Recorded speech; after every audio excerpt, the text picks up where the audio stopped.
Well, good morning, everyone, and thank you very much for inviting me. I'm just going to mic up here because I record my own stuff as well. So I'm going to talk about the Paris Agreement today, and I think I will give you some ideas that you perhaps had not thought about before. So I am Michelle Stirling, the Communications Manager for Friends of Science Society, and the last time that I saw Paris was in 1972 when I was working there as an au pair girl. I never dreamed that Paris would be central to my life many years later, but here I am and here we are. So let's talk climate targets, accountability law, and must we meet Paris targets, and will low carbon policies actually do anything for the climate? So, Green New Deal, resilient recovery, climate accountability law, children's climate trials, carbon taxes, pipeline blockadia, clean fuel standards. What do all these things have in common? The Paris Agreement. So all of them are premised on the notion that Canada must meet the Paris Agreement greenhouse gas reduction targets, and that by doing so, we'd be saving the planet, stopping climate change and extreme weather, and none of this is true. The Paris Agreement.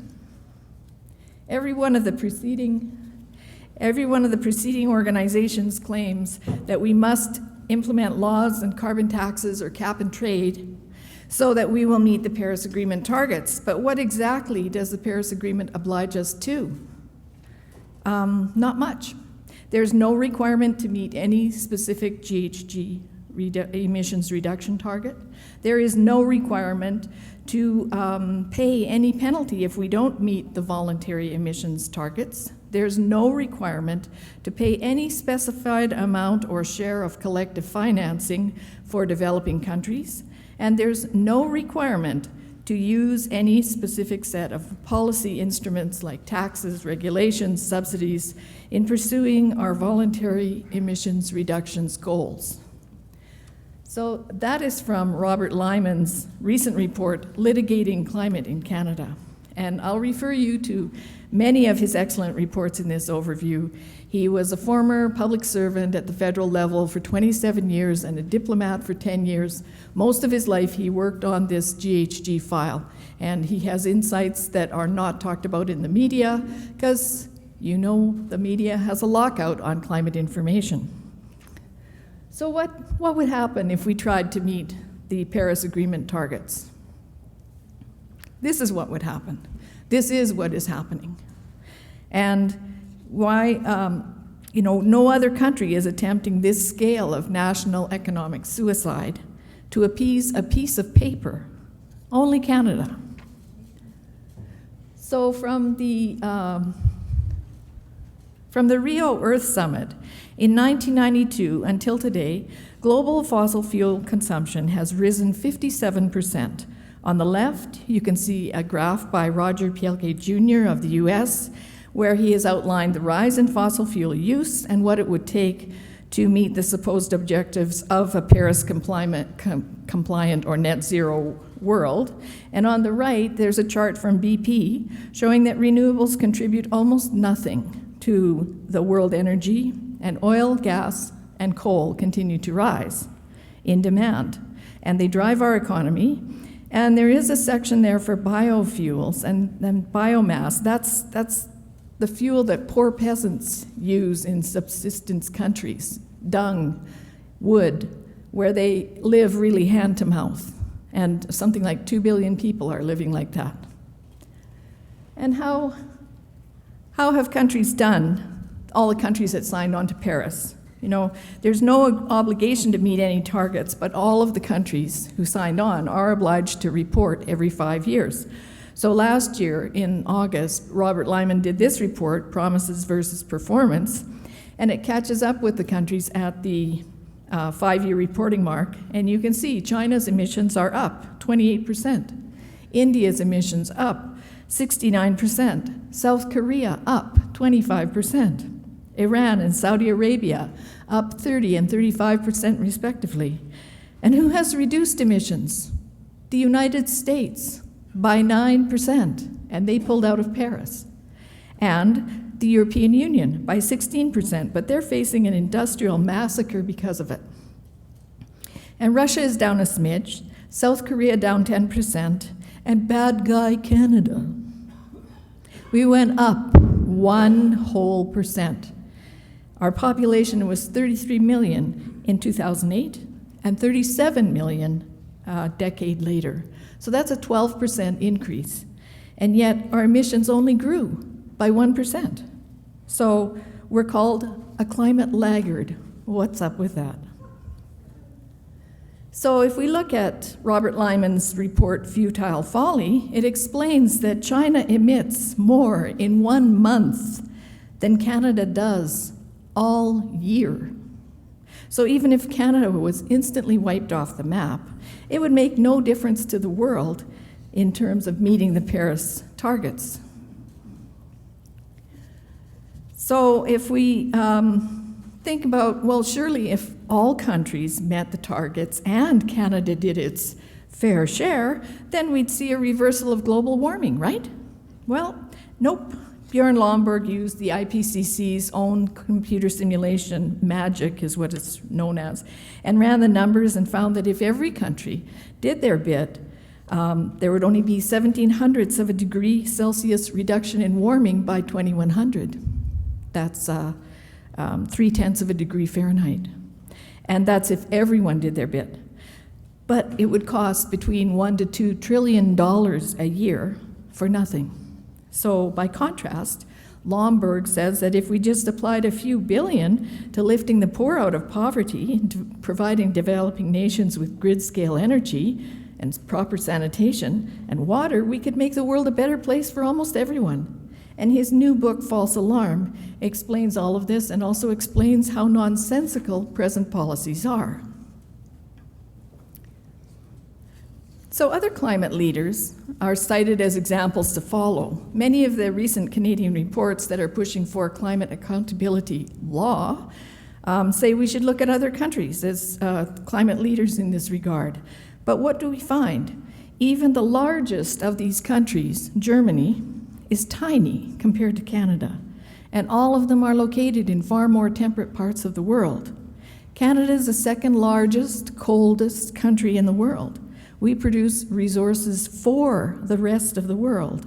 Our challenges are unique, and if anything, the Paris Agreement or any global carbon tax or climate accountability law is extremely discriminatory against Canada, against you. So you will not find this temperature differential in many countries of the world. Canadians' lives are at stake. Canada has a 50 degrees Celsius temperature differential over the year. Fossil fuel use and development is vital to our survival and our economy. And environmental groups claim that Canada has done nothing to meet the climate and Paris targets, the ones that we're not required to meet anyway. But obviously that's not true. From 1990 to 2020, Canada's population grew by 37%. But look at the dotted line there for our emissions. It's almost flat. Obviously, Canada has instituted more energy efficiencies in our emitting industries and our way of life. So we have done well. Now, most Canadians are unaware that Canada already has more than 600 GHG reduction incentive laws and programs. These are at combined federal, provincial, and municipal levels. More than 600. It's all right there in Robert Lyman's report on carbon taxation in Canada. Likewise, climate activists claim that we need more of a robust carbon tax, more than $30. But in terms of Canada's combined fuel taxes, we're already paying the equivalent of $192 a ton carbon tax equivalent, and that was before the April 1st, 2020 rise in the carbon tax rate. So a fuel tax is a form of a carbon tax. So Canada pays a very high carbon tax, It's killing our competitiveness. How did we get this way? And how about carbon taxes in the rest of the world? Well, something like 40 countries have carbon taxes, ranging from $8 a ton ranging from the average $8 a ton, and that's like $2 a ton in China to about $80 a ton in Sweden, which runs mostly on nuclear, and of course $0 a ton in the USA, which is our largest trading partner. So Canada's high carbon tax is killing our economy. And what has created climate hysteria? Well, these billionaire foundations fund environmental groups worldwide to push for global cap and trade, carbon taxes, and renewables, and they claim it's to save the planet. So since about 2005, a group of green billionaire foundations have funded environmental groups worldwide for hundreds of millions of dollars every year to phase out coal, attack oil and gas, and to advocate for global cap and trade, a price on carbon, and their vested interests in renewables. They picked up on the early work of Enron, which had seen the 1997 Kyoto Accord as a fantastic business opportunity, nothing to do with climate. And that was outlined in the Palmisano memo, which you can find online. So Enron had made billions on wind, natural gas, and carbon trading, and Enron also had employed environmental groups as proxies to get the public on board for the policies that they wanted. And the goal of the green billionaires here was to create global cap and trade systems, and the wind and solar generate the tradable renewable energy certificates. So these are like, monopoly money certificates, but that creates a whole other level of economy that, of course, you can't participate in, by the way. So the tar sands campaign against Alberta appears to have been a subset of this program. Now, ironically, up until from about 1970 to about 1990, carbon dioxide concentration in the atmosphere and global temperatures were rising almost in lockstep. So it was, it was a pretty safe assumption that carbon dioxide was driving that trend. But in 2013, the Intergovernmental Panel on Climate Change found that there had been a hiatus in global warming since before Kyoto, despite a significant rise in human industrial carbon dioxide emissions. So that was not widely reported in the media, and a year later in 2014, Judith Curry testified to the US Senate that carbon dioxide is not the control knob that can fine-tune climate, meaning that reducing carbon dioxide will not change the temperature. So you would think that the world would have rejoiced. That should have been front-page news. No more climate crisis. But in 2014, two green billionaires sponsored a project to promote the scariest climate projection of all, the RCP 8.5 it's called, and you can see it there at the top. Now, these are computer simulations that a combination of climate scientists and economists ran, and they were trying to figure out what are the factors that drive climate change. This was never, ever intended for policy making, but that's how it's being used. And this risky business report has circulated in all the financial circles. This is the report that Mark Carney cites whenever he's talking about the tragedy of the horizon. It's going to be a catastrophe 100 years from now. We must act now. Well, it's based on a completely wildly exaggerated model that probably would use more coal than there is on the planet.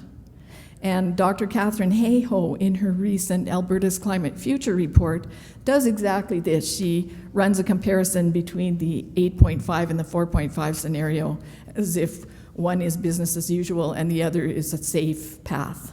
So, is there a climate catastrophe imminent? No. This is probably confusing for many of you because I'm telling you we have no particular obligations under the Paris Agreement, but every climate activist swears that there's an imminent climate catastrophe. But when you look at this screenshot from a presentation by Dr. John Christie of the University of Huntsville, Alabama, you can see the comparison of climate models, these are computer simulations, to the observed temperatures. The gray bars closest to Dr. Christie are the observed temperatures. The higher bars are the modeled projections, and the one in the square box in the middle is the Canadian climate model, the hottest one of all.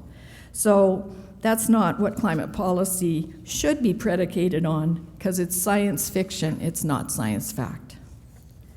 So now we have curious climate geopolitics, and I'm going to suggest to you that it's important to think of the climate issue as a geopolitical issue and not anything to do with the environment or the climate. So even though the US is our largest trading partner and friend, knowing that the US had pulled out of the Paris Agreement, Canada made a climate deal with France. Canada's largest trading partner is the US. We have more than $600 billion of imports and exports.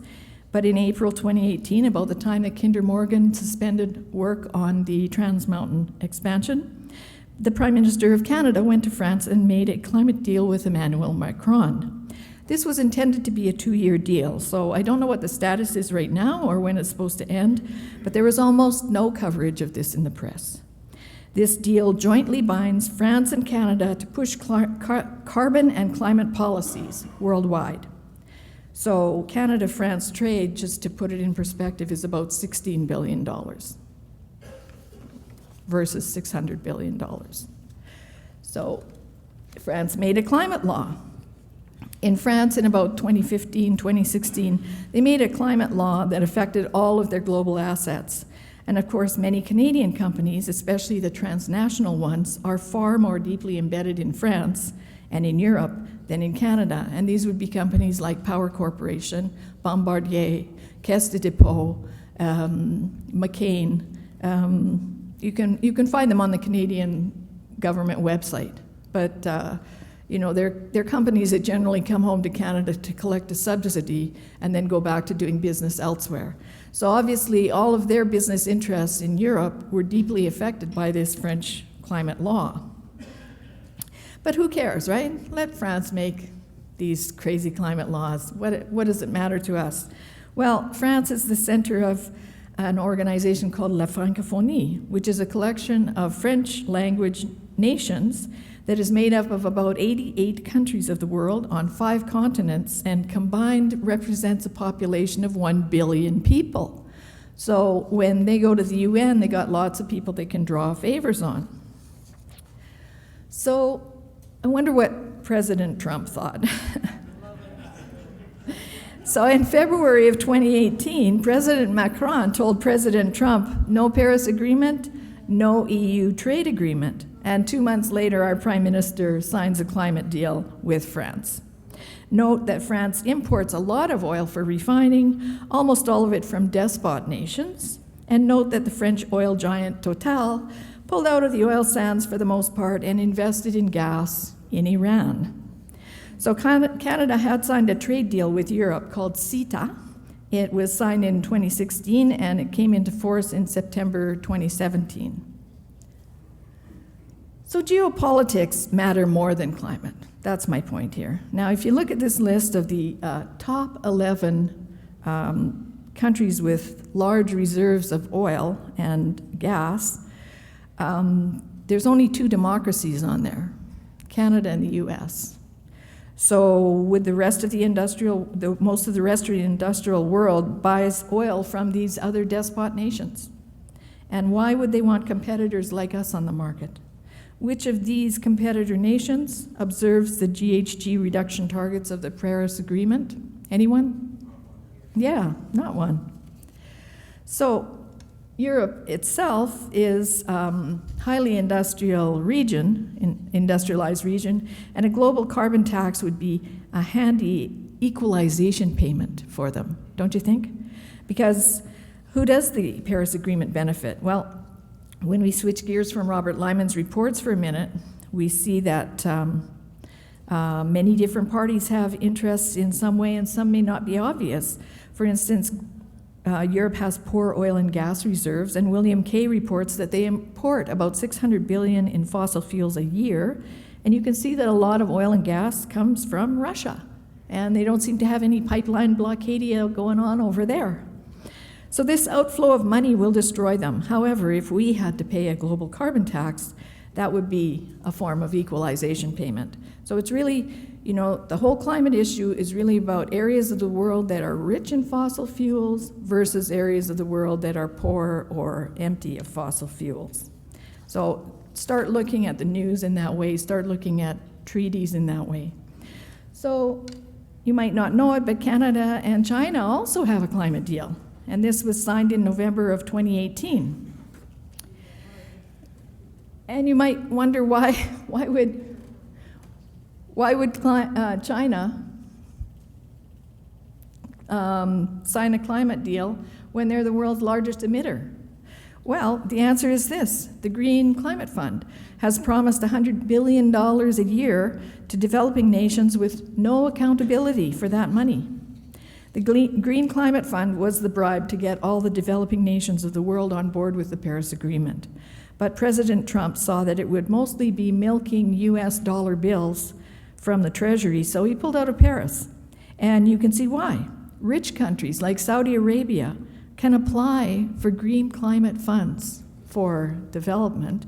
Meanwhile, bankrupt Western countries like Greece are required to pay in.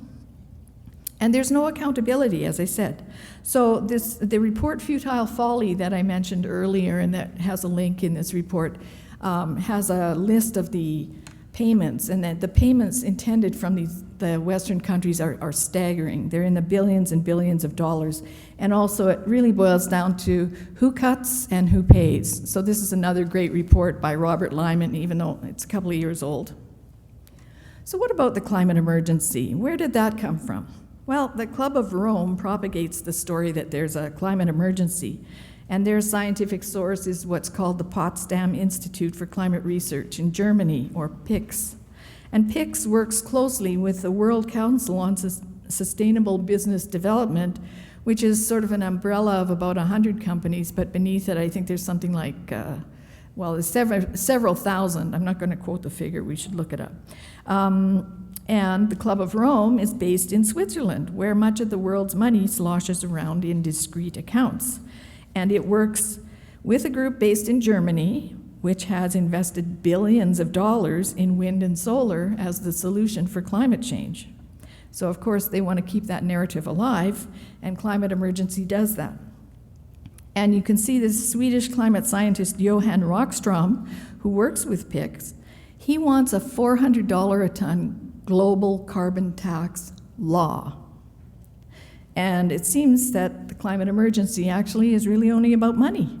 The Club of Rome's plan, which you see here, on the previous slide, the Club of Rome's plan is really just about throwing more money. And by the way, Club of Rome has been wrong with their doom and gloom predictions ever since 1971. So the picture of Johan Rockström is from the Swedish government's website, Greta's hometown, and he's their featured image.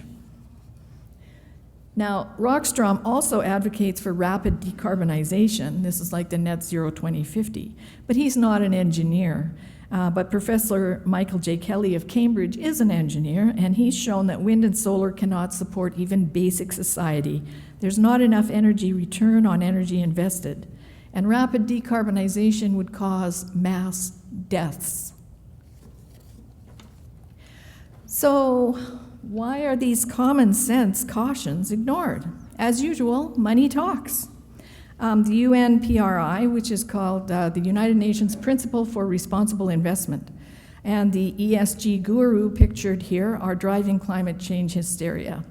The UNPRI is about 1,000 signatories holding $90 trillion in assets under management. These are pension funds, institutional investors, and the UNPRI is a transnational, unelected, unaccountable group. Those green billionaires got almost all the institutional investors and pension funds of the world to sign on to the UNPRI, and it's climate obsessed. So these are also union pension funds. So when people wonder why there's this tremendous push on climate hysteria, you have large contingencies of unions being directed by their management because their funds are invested in these programs running through the UNPRI. So, and Andrew Lawton earlier spoke about the fact that the media is not covering stories on Alberta or on climate. Well, these same institutional investors own much of the major media. And in Canada, NEI Investments, which is all of the credit unions of Canada and Desjardins, told Rogers Media, Bell Media, and the Big Five banks to toe the line on Paris and the Eco-Fiscal Commission on carbon tax. So that might explain some of the censorship. So the financial community is driving a climate change agenda that you have to pay for. And you can see here some transnational corporations stand to make a bundle. This 2007 PowerPoint slide indicated that through a UN policy on carbon trading, the World Bank and a private fund made $1.2 billion in 23 minutes trading on pollution from a plant in China. So this is literally trading in hot air. And you can see why there are many powerful forces pushing this agenda worldwide. But many developing nations are getting fed up with not getting the promised Green Climate Fund money from the West.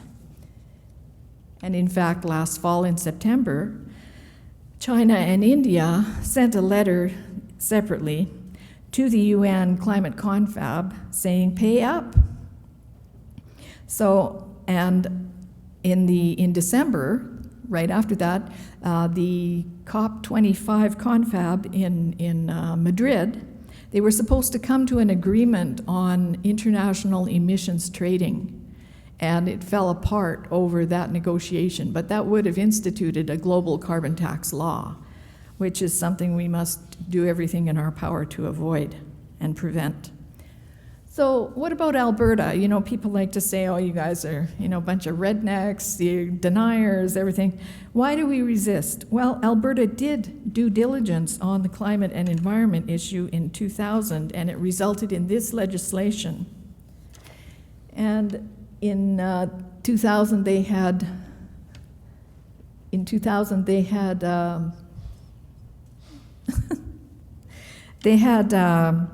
contracted Dr. Madhav Kandekar, our scientific advisor, to review the GHG theory of climate change for the Alberta government. And he found that there are many uncertainties. And in fact, I interviewed him in 2018, and he said there are many uncertainties in the climate change greenhouse gas theory. And he said now, 18 years later, there are many more. So we also have the highest per capita ratio of earth scientists and professional engineers in Alberta, and all of them know that climate models are not representative of reality.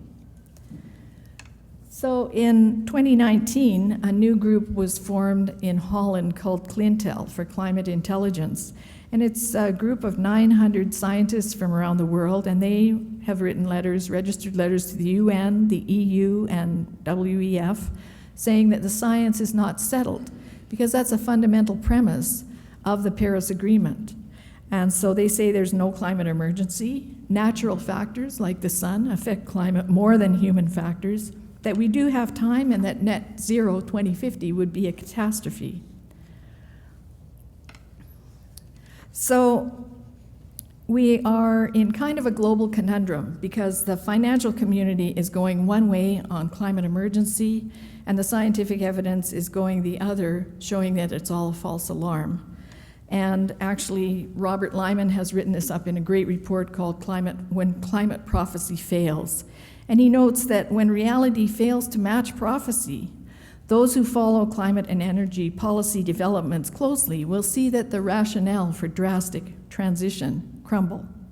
The Canadian public, unfortunately, may not react until climate taxes and other measures impose intolerable costs on the average person, and we do not have a crystal ball for that. And the second report pictured here is our rebuttal report to Dr. Catherine Hayhoe's report on Alberta's climate future. So climate prophecy has failed, and I've tried to show you some of the competing forces, global forces, and why they support the Paris Agreement. but is not about saving the planet. So in fact, Canada's future is at stake. Remember that in the Paris Agreement, there is no requirement to meet any specific GHG emission reduction target, no requirement to pay any penalty if we fail to meet voluntary emission reduction targets, no requirement to pay any specific amount or share of collective financing for developing nations, and no requirement to use any specific set of policy instruments like taxes, regulations, or subsidies in pursuing those voluntary emission targets.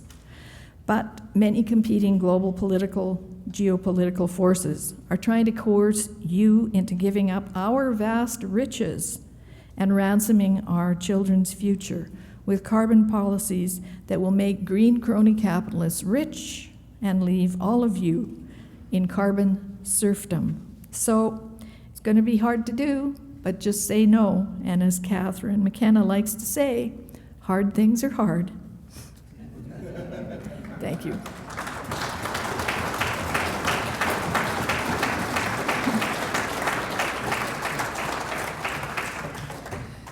Thank you, Michelle. We have time for a couple of questions. Anybody got a question? Or Victor, yeah, go ahead. He'll bring you the mic, and then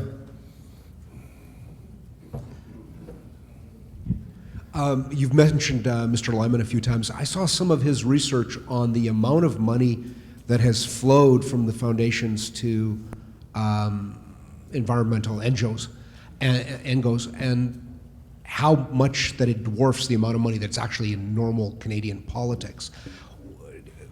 Who did that work, and is there any chance we can find a way to do it again, update it, and get it into Canadians' hands in a way that breaks through the media filter on not talking about climate change?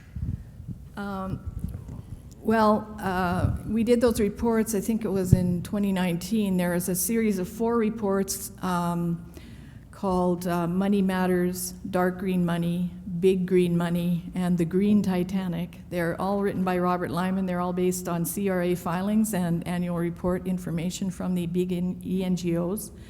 The ENGOs between 2000 and 2018 accumulated 18 times the revenues of the major political parties in Canada. So they have huge financial power, huge social media followers, vast presence, and also in the media, like Tides, for instance, ran a 6-month newspaper campaign with the Toronto Star running up to the Paris Agreement, and they were running full-page editorials that were, completely off in some ideological wonderland. I don't think that we need to update them because not that much has changed. Bloomberg Charities has done a lot of work on this very same material, and it's out there. We just need somebody to publish it. And actually, we've been tweeting it a lot since the We Charity issue broke, and now people realize what's happened with We has been happening with many of these in different ways for a long, long time. Lee? Yes, Michelle, thank you for coming. I sent you a note, probably 6 months ago, to look at agricultural heat units as a way to see that the climate's actually warming, because the last 3 harvests in Western Canada have been delayed because of lack of heat. Last year it was a North American issue. How come none of these climatologists are looking out their window and seeing what's happening with the food production? Well, the main reason is that they don't get their money from farmers. They get it from those green billionaires. Because those green billionaires are also the main funders of academics, universities, and nonprofit journals like GRIST and Inside Climate News, and that, so they've really got a corner on it. One of the best people I think would be Ray Garnett. He runs an agricultural reporting service for Western Canada. He's very good. He's got lots of long-term records, and that's what his material shows. And he works a lot with Madhav Kandekar as well, and that's what their reports show, that there's apparent cooling, and we would agree with that because we're going into a solar minimum. Yeah, the short answer to that question, Lee, is $2 billion in media subsidies. I had a dear sweet lady, call me the other day that said she'd, figured out how to, change the tide on this. And so anyway, I called her, and she wanted to, get groups of people to go to in the front of all the CBC buildings across Canada with, get protesters every evening at 4:30 with basically Michael Binion's sign, the modern miracle of oil, and we all need oil. And she said, we could get our message out that way. And I said, no. She said, well, they do it. And I said, yeah, they've got $2 billion in subsidies. But I said, you could stand there till you froze to death, and they wouldn't take a picture of you, and they certainly wouldn't put it on the news. And so that's the problem we've got. But, Andrew Lawton, to his credit, and put in a good pitch for the, independent media. And that's our only hope is social media. And, some people say, Donald Trump shouldn't tweet. And I said, if Donald Trump didn't tweet, we wouldn't know who he was. And so Dennis Modry, and then I've got Mike Heyer, and then here and that, but then we'll have to, well, not for sure. We'll see if we run out of time, but go ahead, Dennis. Yeah, thanks very much. Michelle, great talk. I don't know how many people here know who Maurice Strong was, but some of you raise your hands if you know who he was. He very good. So you know that he was a billionaire from the oil and gas industry, but he was a socialist ideologically. He is really the one who conceived of the whole idea to use climate change as a means to redistribute wealth. And I'm not sure that narrative comes through at all to our students, not just with respect to all of the arguments that you advanced, but really to understand exactly the genesis of this whole farce. No, it doesn't come through. Winston Churchill said the best place to be a socialist is in the free world, and he was absolutely right about that, and Morris Strong knew it long before we did. Do you want to comment on that or no? No, it's just like that. That's just what we're up against, and we're going to have a whole conference sometime about how much money the governments give to our universities and how they all end up working against us. You know what I mean? Roger, you've been talking about this sort of the elephant in the room. We're paying all these people, and they're at work working against us. And at the end of the day, we come home from our work, and we got to call our friends and neighbors and have a little fundraiser to try and fight back against the people that we paid to work against us all day. It sort of makes your head spin. But anyway, Mike Heyer, we're short of time, so you can ask a question, but you can't lecture us. I promise I won't swear either. Okay, that's all right. So you used the word GSM. I've been following Dr. Soon, I guess, and Happer for quite some time, probably better part of a decade. And if you wouldn't mind just, maybe speak a little bit more to that, because I kind of think that has a greater impact on what's going on today than anything else. Okay. GSM is short for Global Grand Solar Minimum. So most people are aware that the sun has various cyclical patterns, and just to make it very short, we're presently in a period of low solar activity. And throughout history, when there's been low solar activity, there's also been cooling periods like the previous Little Ice Age, which was from about the 1300s to about 1860 or so. And during that time, crops failed. There were years of incessant rains across Europe, lots of famines, very extreme weather events. And that's a time when people were burned at the stake for weather cooking with the help of Satan. So that's the kind of period that we anticipate that we're going into. And this is a natural, recurring, cyclical phenomenon. We're actually going to get an update on this afternoon. I think Dr. Moore is going to tell us specifically what day in the 15 million year cycle we're on. So we're looking forward to that. We have time for a real quick question, and then it'll be lunchtime. So my question runs down, we've gone through the math, we've gone through the finance, we've gone through all of these sorts of things. But all I know is that when I was growing up, I just died to have my first car. Now kids are thinking about bike lanes and motor scooters. Can you talk to me about how we may have already lost that piece of the cultural war? Well, that's very funny, because I just saw a survey the other day, and although that's the perception, and probably people moving into, say, their 20, their very early 20s, they probably think that way, but sooner or later, they also want to have a suburban home. They also want a car. They also start to realize, hey, you know, having things is not such a bad thing. So it is a wide perception, and there are a number of youth activists, and that's always promoted to the youth. But in fact, when push comes to shove, people want to be comfortable, just like all the developing nations. I recommend people also read the book Factfulness by Hans Rosling, because it shows that everyone in the world has been uplifted by fossil fuels, not equally, but proportionately very high from where they used to be. And this same thing will happen with the youth, where they stop being minimalists and start saying, hey, I like having things. I like enjoying my life.